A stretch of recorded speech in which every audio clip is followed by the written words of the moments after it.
time to compete anymore. Times have changed. So I think collaboration is always that will take us leaders ahead. And this is what this particular platform, Future Leaders, is all about, wherein we all collaborate together, we learn from each other, and we actually help the country move ahead during unprecedented times. Wonderful, very nice listening to you, Vatsala ma'am. And now over to you, Shubhojit, with the question answer session. Yeah. So our first question to you would be, where should democracy draw its boundaries when it comes to student policy makers? To take up these questions, of course, I mean, I understand here by word, the democracy draw its boundaries. I understand what it meant was from a policy point of view. What it is meant is that from a policy point of view, to what extent would students be part of policy making? And now I'll answer that from the realm of where my experience is, which is the absolute grassroots, last mile. There, of course, exposure is of a challenge, which means many of the children out there have not been exposed to a space or to a set of learning opportunities, or to know what else is available. So, in terms of students' contribution to policy making, I would not jump into it right now, keeping in mind the kind of audiences we talk about. But now I'll take a step back and talk about how much students should partake in their own schools running. Yeah. And there I would rate it to be extremely high. So maybe not be as a national or a state or a regional policy, but in terms of policies that happen in the classroom, and that's the point of the Children's Parliament exercise anyway, that children stand up and understand, okay, this is the sanitation situation that is going on in this particular school, and then the ability of the teacher to facilitate the session would be in encouraging the conversation to the child, saying, okay, so what do you recommend to take a step in solving this? And then the child should come up with something in consultation with other children, and thereafter try to implement that as a group, the action part, the act part of it. So we have seen, if we allow that to happen, this is a great futuristic ability, because it allows leadership ability to come up as we go along.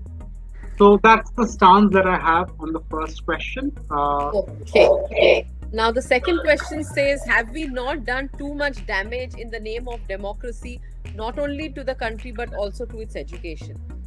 I mean... Okay, can I just be a little candid here and must say this is a little privileged as a question. I'll explain why I'm saying that. I remember this experience when we were talking about audio as a modality for intervention, and there were young startups as well as a lot of dynamic companies of today in the same forum, and we were said, why are you even talking about archaic technology?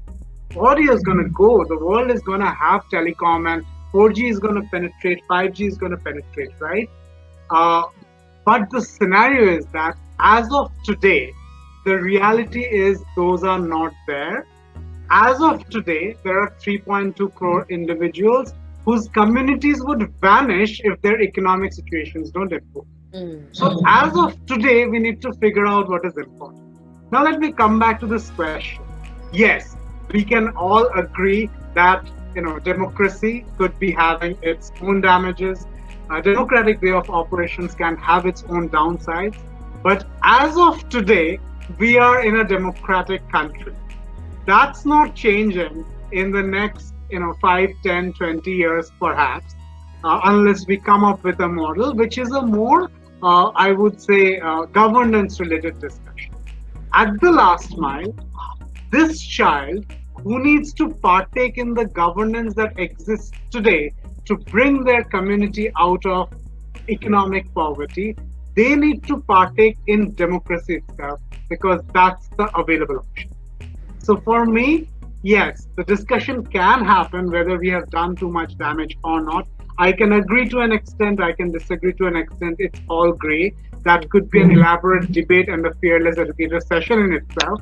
But for me, for my children, we will have to make them awareness of the system that is as is today, because that's the system we need to partake them in, such that we can change their livelihood futures. Good. Okay. For the last question, it says the stress here is on quality education. The person who's asked the question wants to hear more on this, that is quality education, and not merely the 3 R's as our government of India does. Okay. Yes, I think even the government of India, as per the new education policy, have shifted the conversation to quite a bit towards holistic education, beyond just foundational literacy, numeracy, beyond just what we call the curricular activities. So the conversation has been moving there. Any change in a country is, of course, stage by stage change. So we just cannot be impatient. It's us only who is driving the change there, because whoever is there is a representation of us ultimately, the democratic thinking playing out there. We can just say at the end of the day, through the model that we are trying to build, what is the kind of quality education we are trying to showcase. And there, by quality education, we have always gone by the parameters, because our quality will have to be measured, right? And for quality measuring, the parameters that we look at is three-pronged. Are we building critical thinking? Are we building ability to speak up, voice, which is what we call it? And are we building ability of children to move towards positive social action, which is the ACT component? So by quality of education, for us, we define the ability of children to become barefoot leaders, the leadership quality building at a formative age, as the premise of quality education. Perfect. So we have some our audience writing over here that they would want you to share your contact details. Yeah, where are you available? Your social handles maybe, so that they could be in touch with you and know more from you. And well, Shubhodhi, it has been a excellent session and a lot of takeaways. I saw the key concepts of the Barefoot College, which says accessibility, relevance, empowerment, ownership, and responsibility. I love the way, the graduation, the way the understanding graduates. You want the learner to graduate from accessibility to having responsibility is really something that, it requires vision to have these kind of thoughts. And also the kind of curriculum that you all are addressing is really the need of the hour, something like digital literacy, environment, sustainability, gender issues, which is very, very, very important, especially at the grassroots level. So I think the way you all are at Barefoot College carrying out your, the way you all are functioning is it's really applaud worthy. And I had a question. What is WASH and SEL in your curriculum that you project? WASH is water and sanitation and hygiene. It pretty much covers the areas of water purity, sanitation and sanitary habits, as well as hygiene components. It's a coined term which is used by the government itself and across education. I'm just saying we didn't coin the term. And similarly, SEL is social emotional learning. Okay, that's right. SEL, fine. Okay, social emotional learning. Right. Okay.